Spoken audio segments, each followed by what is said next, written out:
All right, this is our next episode of True Wrestling Fan Discussions, continuing our Halloween Havoc review series. We're going over Halloween Havoc 1997. I'm your host, Mike. I'm Frank. This one, a little better than the usual ones we've done. Had a couple of decent matches. Again, top guys on the card. Just the execution, once again, was something to be desired on this. But let's get into it. It was October 26, 1997, Las Vegas, Nevada. 12,457 on hand for this. Let's just get into it. The opening match for this was the Ultimo Dragon versus Yuji Nagata, managed by Sonny Ono. And this is where Ultimo... He reminds me of Ken Young from Hangover. Just reminds me of him. A little bit, yeah, I guess, yeah. I liked him, though. Yeah, he was pretty cool. The smile, man, I mean, every time he just smile at you and do stupid shit. He was like Mr. Fuji almost. He was vicious when he was against the opponents, man. Oof. And now Ultimo Dragon was no longer part of him. He had separated from him. So now he's got to face his entourage that he's bringing in from New Japan. And Yuji Nagata is a pretty decent wrestler. Mm-hmm. Ultimo Dragon's a legend. Oh, yeah. What was it? 9 belts at one point he held. Besides the Cruiserweight title, he had everything for the J Crown Championship in New Japan. I mean, this guy was just a beast. And, of course, WWE had him for like one pay-per-view. But he was already broken down by the time they got him. By 2004, yeah. He was shot. So this was a pretty decent Cruiserweight match. Yuji Nagata's, a little bit of a brawler. I liked it. It was a 9-minute, 42-second match. Ultimo Dragon loses by submission, unfortunately. Basic armbar got him done in, but his arm was hurting from injuring it prior into the match. So, I mean, this was a decent match for a guy we pretty much won't see again. Because most of these New Japan guys were like 1-0. Then Sonny Ono get some shots in. Oh yeah, always at the end of the match. Mm-hmm. That's what Sonny's good for, man. I'm telling you. Yeah.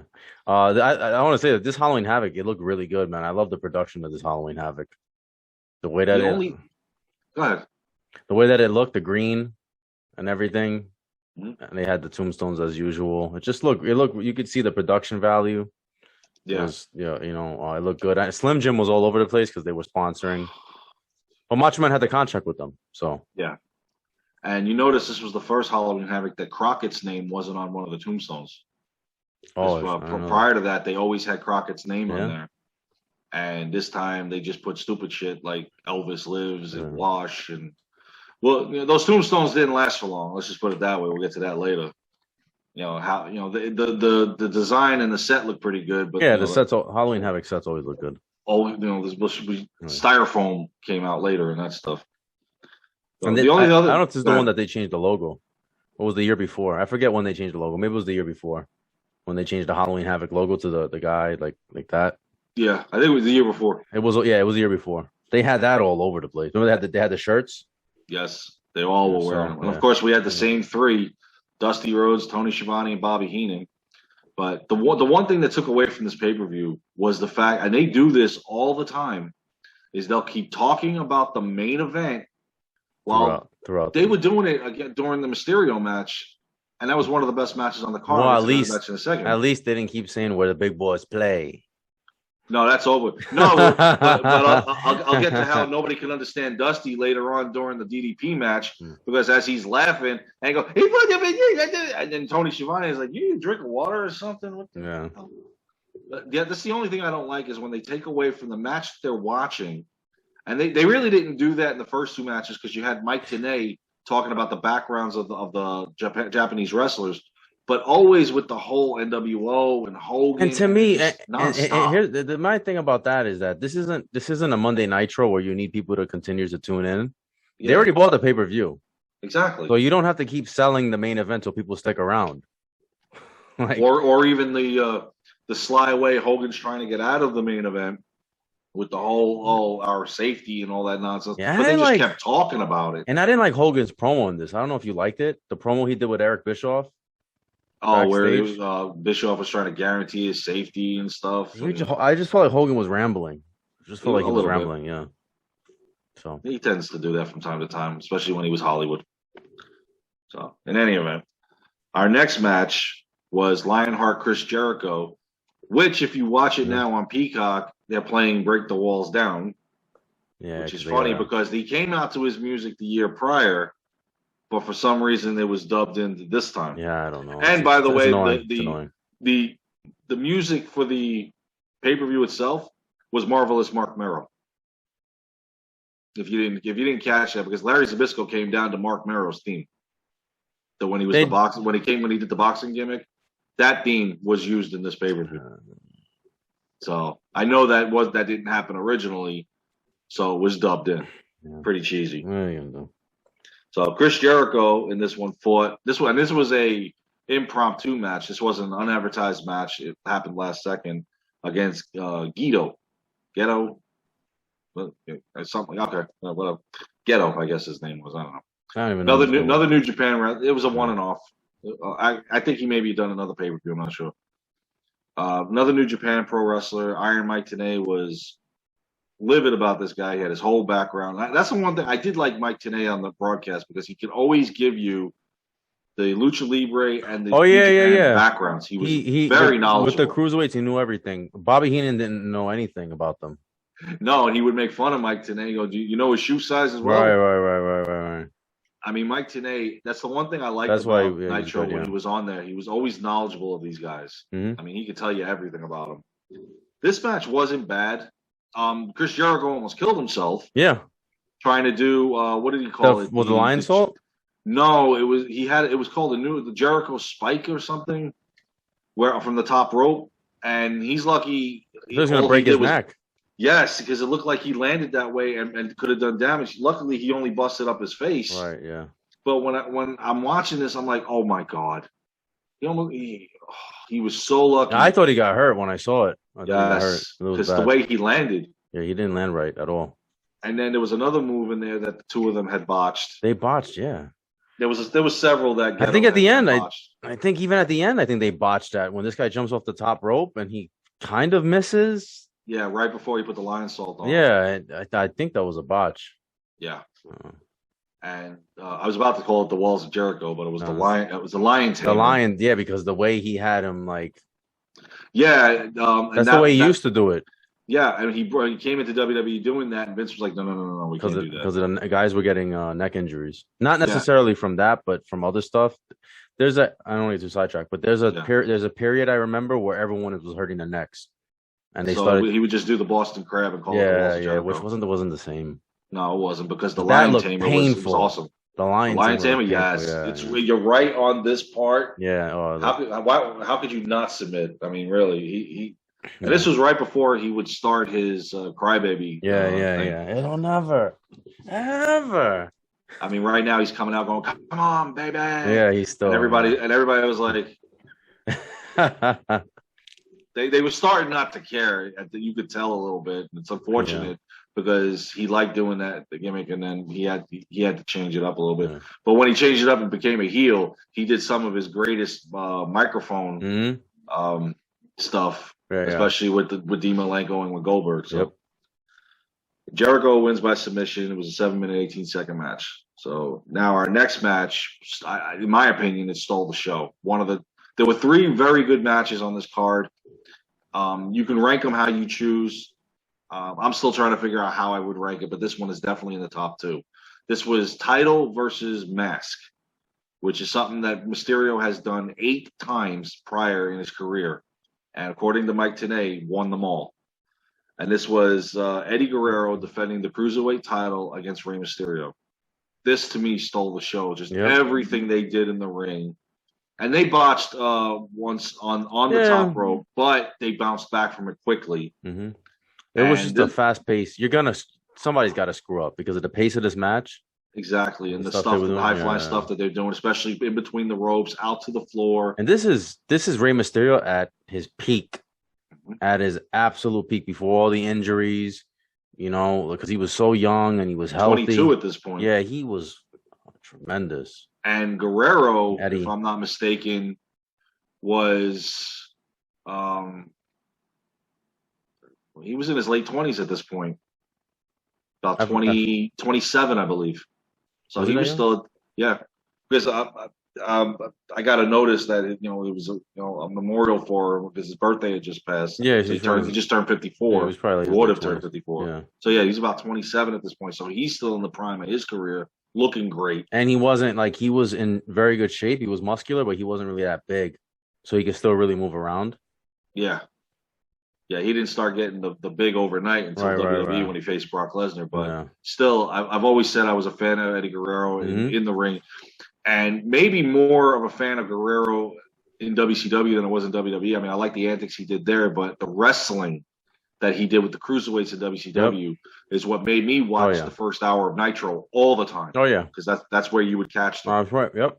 I used to whenever the cruiserweights were on, I was glued to that TV. I wasn't going anywhere. And I was telling my friends that didn't watch WCW, because you always had those kids that were loyal to WWF. And yeah. Well, I did. I still switched over. But I used to tell them, you got to watch the cruiserweights. Watch the cruiserweights. I am telling you. I was telling them about Rey Mysterio. I was telling them about all of those guys. Even how many times Jericho and Mysterio got in the ring, you would go, oh my god! And then Ultimo Dragon gets into it, and then you get the Mexican guys like Villanos, and I mean, and I was telling, and unbelievable. The other thing is, I was telling, as a matter of fact, Dave. I used to always talk about Chris Jericho to Dave. Dave didn't really watch WCW. And I used to always I said, this guy is going to be like HBK. I'm telling you, he is the WCW version of Shawn Michaels. This guy Jericho is a star. I don't know why they're not pushing him. This guy is a mega star. And I was happy years later, it happened. I remember at work one time I had asked Dave when we were talking about it, I was like, did you ever, did you watch, did you do the flip back? Because by the time we were working together, WCW was just about gone. And so I asked him, I said, did you ever do the channel surf? He goes, no, Christ, WCW sucks. And he just walked away. I'm like, okay, an honest opinion. I like that. Yeah. Because that's how I felt about them too. But when the cruiserweights were on, definitely you watched them. So this was a 13-minute, 51-second match. Honestly, to me, it could have gone all night, in my opinion. Rey Mysterio gets the victories. Once again, cruiserweight champion. Eddie Guerrero, not so happy, but he'll be fun. My next match, I think I tried to fall asleep on. I really did. It was Steve McMichael. Oh, yeah, your favorite? No, not my favorite. Mongo. No, never. The guy could botch a match against a mannequin. I think Mongo was kind of over though. I think. I don't understand. He was kind of over. Yeah. I think it was the football fans. 97. Wrestling fans. Yeah. It had to be. Yeah. And I mean, the only thing that was good about this match was the ending. I'll get to that in a second. But he's feuding with his soon-to-be ex-wife, so she's handpicking somebody to face him. And of all the people to pick, she picks Das Wonder Kid, whatever you want. Or Das Wonder Punk, as exactly. Bobby Heenan used to call him.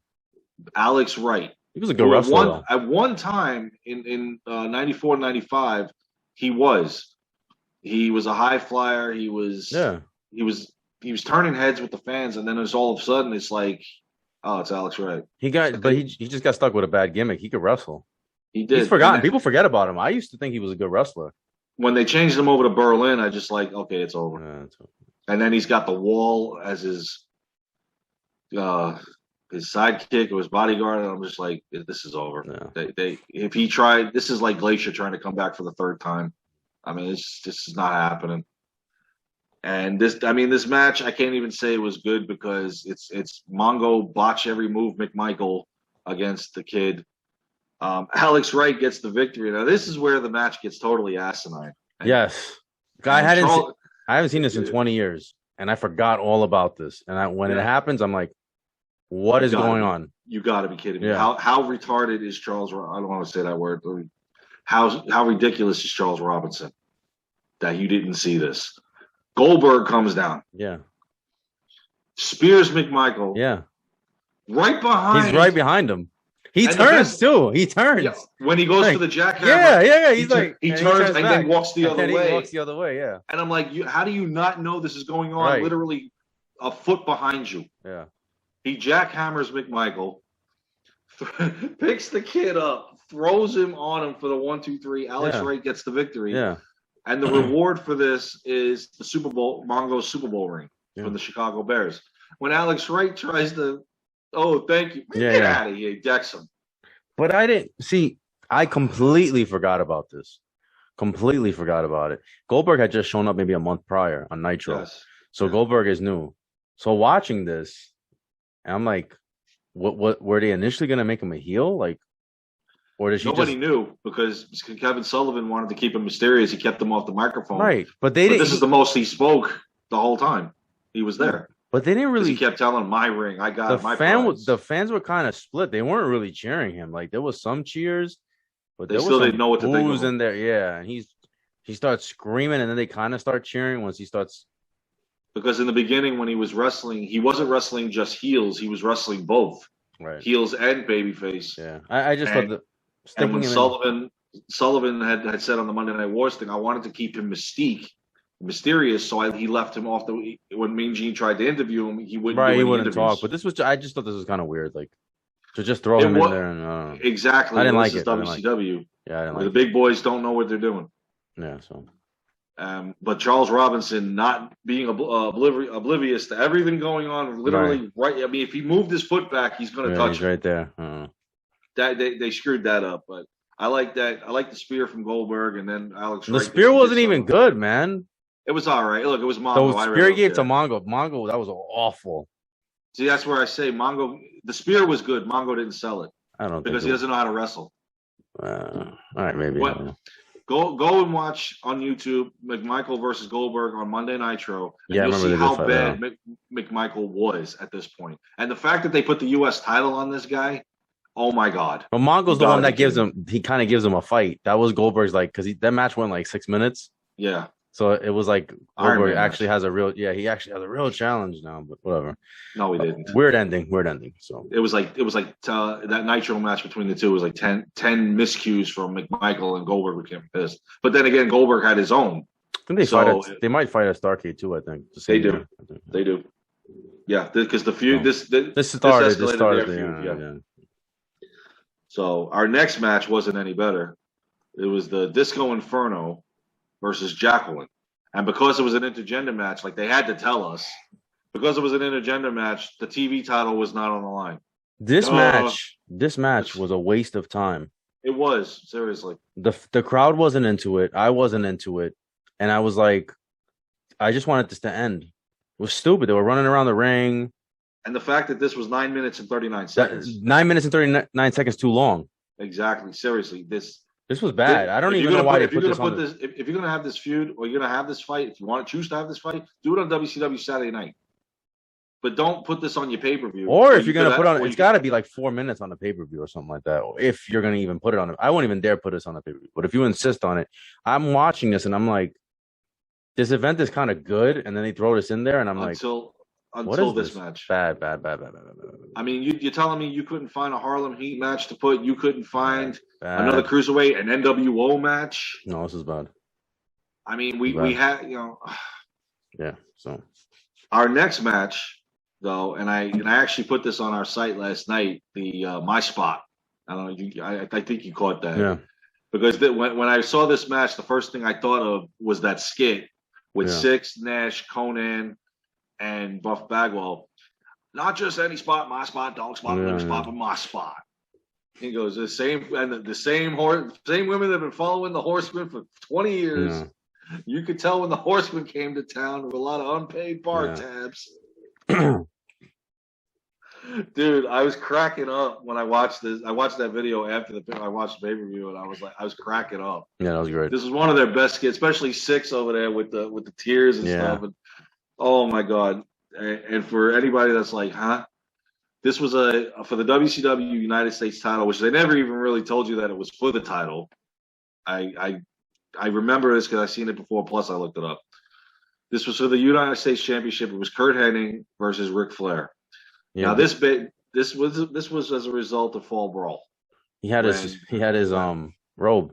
Yeah, he cut it. Curt Hennig had it. Yeah, he had his robe. When I like how Flair comes out running, like charging to the ring, and he can't get in at first because Hennig keeps knocking him down.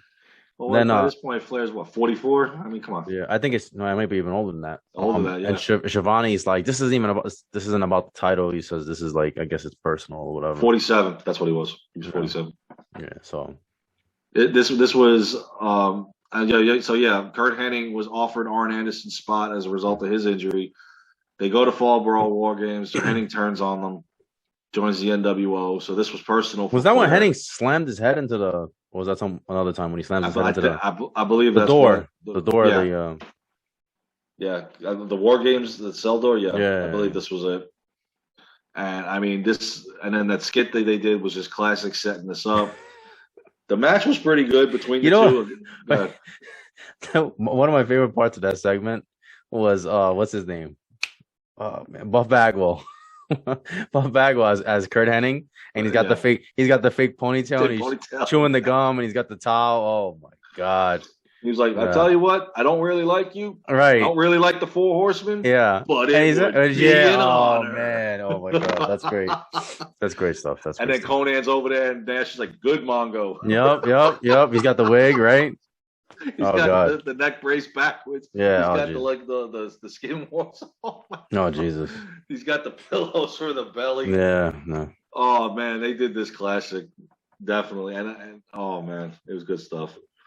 So Curt Hennig wins the match by disqualification. Flair just couldn't take it anymore. And by this point, Flair's really fed up with the booking backstage, because I remember his interviews on the Monday Night Wars that, him along with a lot of the guys were tired of getting the NWO over, getting the ass whoopings every week. It's a good match, though. It was. I enjoyed it. This is an entertaining match. I don't know if this is the first time they faced each other since WWF. I'd have to look that up. I have no idea. But even in WWF they had but the career ending match was great. But this was I enjoyed the story. I mean, so I understand the frustration of the NWO beating everybody up all the time, and that Flair's a mid-carder at this point. But it was well done. Yes, it was. I liked it. Again, backstory, everything was great.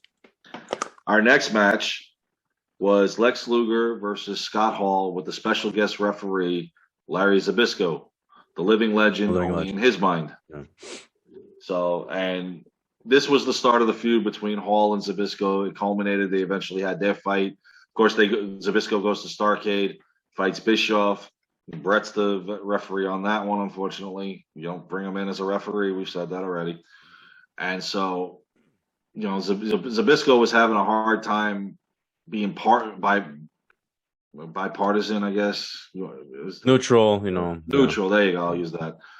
Because he hates the NWO and he's trying to favor Lex Luger. It was funny though, with the outcome of this, and most referees won't do this, but obviously this is storyline related, that Zbyszko asked to see the footage of the replay. Well, because Scott Hall wins. Yeah. So Scott Hall wins, and then I was getting to that. Oh, okay. Yeah, Scott Hall won thanks to Six interfering. Zbyszko wants to see the footage because he knows something's up. He sees what Six did. He doesn't reverse it to where Luger wins by DQ. He has them restart the match. You know what's funny about this? I think Six missed that kick. He did. He went completely over his head. Right? Yeah. It was. If anything, it was Luger's head that got it. Yeah, he completely missed him, and Luger sells it anyway. Yes. Well, this is the guy that couldn't cut the mustard. Oh my god. It was bad. God. And the fact that he sold it and got knocked out is like, wow. Yeah. It was like unbelievable. So Scott Hall's like, I'm not getting back in the ring. And then he starts counting. All of a sudden he runs in. And one after the other, the torture rack, Lex Luger gets the victory. Well, because him and Scott Hall get into it. They shove each other. Yes. And then when Zbyszko shoves him, he goes right into Luger. And he puts him up into the torture rack. So, then this is definitely setting up that match. But then Zbyszko got what was coming to him, where Eric Bischoff beat him up. I was rooting for Bischoff, man. I like Bischoff back then. I always liked Bischoff. I did not like Zbyszko, so I was rooting. Yeah. I know. I was never a fan of him, even when he was in WWE, and a lot of people don't know that. Towards the mid 70s, late 70s, he was in WWE. And he was actually, I believe, a tag team champion, and he feuded for the title. I didn't like his run there. I had seen some of the Garden footage. Never a fan of him. I don't. So when he went to the Hall of Fame, I was like, why? Well, he was a commentator too, so he wasn't that good at that either. Yeah. Like I said, living legend in his own mind. Yeah. Our next match to most WWE fans, it would be a last man standing match. Pretty much summed it up. But in this case, we've got a Las Vegas sudden death match. Mm-hmm. Not quite sure what the sudden death has, part of it has to do. But in any event, this is a last man standing match. Diamond Dallas Page and the Macho Man Randy Savage. This is what pretty much made Paige the main eventer going into 1998. Mm-hmm. Working with Savage, these storylines, the matches were unbelievable. And this match was no slouch. This was pretty good. They went everywhere. They broke the tombstones. This is where Dusty Rhodes is laughing, trying to commentate. He's like, I couldn't even understand him. I can't understand him, honestly. God rest his soul. But, I mean, they went everywhere. And then what shocked me in this match was Elizabeth got physically involved. And we almost never saw that. Bobby Heenan was saying, cat fight. Because all of a sudden you hear the fans, who's coming down? But Kimberly. So now Kimberly takes her out. This was great stuff. Oh man, this was a great match. Great matches, yes. And unfortunately, it doesn't go Paige's way. Savage gets the victory. Now, if you notice, the first time he went for the elbow drop, he completely screwed it up. He didn't even. If he was trying to do it, he didn't get it. And the second time he did it on the ribs. He screws up. He screws up in the cage match too. Yes, it wasn't the first time. That wasn't his fault though. He was high, man. Like I'm surprised he didn't blow out his knee. When I thought he was going. We'll get into that, but I thought he was. I mean that's pretty high up. That's the top of the cell, as I'm calling it. I mean, when he came down, he didn't even get him. So that was the best part. So Randy Savage gets the victory, 18 minutes, 7 seconds. They put Paige on the stretcher, and that's not enough for Savage. He keeps beating him down. Beating him up, yeah. Oh, my God. They said this is what ended the feud, but honestly, I don't think it did. DDP thanked them, too. DDP said that this pretty much made his career, and he's always grateful for Macho Man, working with him. He appreciated it. Yeah. Because look where he went. It's elevated him to main eventing with Hulk Hogan later on the summer of the following year, and then eventually to the title. Yeah. I mean, he had the 2 good matches with Hogan. Well, I should say the 1 good one with the celebrity with Karl Malone, the other one not so much. But then going the following year at Halloween Havoc, he gets Goldberg. Mm-hmm. So I mean, this elevated him and showed Bischoff, hey, I've got something here. And Savage was always good with making people better than what they were. And so he was working with him. Yeah, I would thank him too if I was Paige. And as a fan, I'm thanking them both because what a feud we had through 1997 with them. Our main event was just how many times are we going to see this match? In a steel cage match, which I'm sorry, if you go back and look at this is the Hell in a Cell minus the top. And how ironic, that's the same month and on the same year of the initial Hell in a Cell match between Shawn Michaels and The Undertaker. This is not a cage match. A steel cage match is a cage on the ring. You can't get out of if you can go through the ring ropes, it is not a cage. Yeah, this was outside. If you can go around the ring, this is a Hell in a Cell, and they bit off of it. And it wasn't even a really good constructed cage either. I mean, it was very flimsy. I thought it was gonna fall down. It was gonna fall apart, and especially when Savage got up top of it, I thought he was gonna fall apart. Yeah, I didn't mind this match though because I like the build up with him and Hogan, and they were the icon thing, and it was pretty good. They were always good when they feuded with each other. They're always good. So I mean, the outcome is what we got. I just wish the title was put up for grabs. Yeah, I don't know why the title wasn't on the line. Most of the pay-per-views going forward, Hogan never really defended the title. It was always a non-title match. I guess that was part of his heel thing that.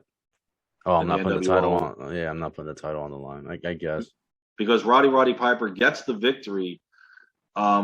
He put him to sleep. If you look up the results online, it says he won by technical submission. He put him to sleep and he won the match. But leading to this, you have a bunch of fake stings running around the ring, and I think there was 3 or 4 of them. And then at the end of the match, when Savage and Hogan are beating up Piper, they got him handcuffed. A fan actually thought he was in distress. And he's climbing the ring like a little spider monkey. But I don't think that was a real fan. I think they just said it was a fan. I don't know, man. Savage put in some shots on this boy. That's why I say. Not to mention the fake Sting even tackled him. He tackled him, but I wouldn't put it. His mask came off. I'd have to look it up. Yeah, I'd have to look it up, but I'm not sure it was because why would they keep on? You know. Well, I mean, they did the usual thing where they escorted him out with security. Right. But look how long that whole thing took. And I've seen some whippings by wrestlers on the fans. Quick side note: there was a house show, Austin versus Triple H, and a fan came over to go to Triple H, go to Austin, and Triple H came to Austin's aid, and he just beat the holy hell out of this guy. Yeah, but then they grab him quick and get him out of there. That went on for a while. That's why I think it might have been WCW just doing that, like, you know. I don't know. Who knows? I never looked it up, so I could be wrong. It could have actually been a fan. I don't know. There's no telling, but I mean, when Savage went off the top rope there, like we just talked about, he completely botched. He botched it, yeah. But look, I think he didn't know how high he was. He probably didn't. I mean, they were 20 feet up in the air. And I thought Piper or Hogan was gonna fall off that damn thing. When they were fighting up there, I'm like, one of these guys is going to kill themselves. Because they're both in their mid-40s. They're not agile. Yeah, not at all. And then Savage jumping off that thing in his mid-40s. He's lucky his knees didn't give out. I thought his knees were definitely going to blow out. I mean, or either break an ankle or something. Yeah. I mean, these guys thought they were in their 20s again. This is not WrestleMania 1, boys and girls. So, I mean, it was an overall good match. It was 13 minutes, 37 seconds. Paige's match was longer, but probably the time restraints on this one. But I thought it was stupid, though, that ending was garbage. Because there was no payoff. Like the real payoff would have been the real Sting coming out. That would have been the real payoff. But they had that stipulation that if Sting showed up, they would run Nitro. Like that's what Bischoff had yelled at when he said, "I want our safety." And Dylan gives him it in writing, and then he says, "Wait, hold on. If Sting shows up, NWO wants Nitro." What was the point of the fake Stings? I don't know. There was 3 of them at ringside and 1 in the stands. I don't know. I was actually looking for the real Sting at this point because I actually thought he might show up. I mean, it's been I didn't see this in years. I thought Sting, because I haven't seen it in so long. I thought that Sting shows up eventually because we're getting 2 months away from the biggest match of the century that they screwed up. And of course, we gotta go, guys. We're out of time. The only thing that was missing was here comes Sting. We gotta go. Yeah. The only thing we missed was Sting coming down after. Yeah, I liked the match. I thought the ending was stupid. Overall, the Stings was cheesy. That was stupid. But overall, I thought this was a good pay-per-view for WCW. I thought it was. I enjoyed it. Especially when they don't really care about their pay-per-views. They were focused more on the Nitro and the ratings. This was pretty good. Yeah, I thought it was good. So we're covering. Are we covering 98 next? No, we're done with Halloween. We're done with Halloween Havoc. Okay. We're heading back to the Survivor Series. Okay. 1987. We're gonna kick it off with Hogan and Andre's team. So we're gonna do some Survivor Series, and then don't worry, WCW fans, we're gonna definitely hit the Starcades. All right. So you guys let us know what you think about Halloween Havoc. Make sure to like, comment, share, subscribe. See you guys soon. Take care.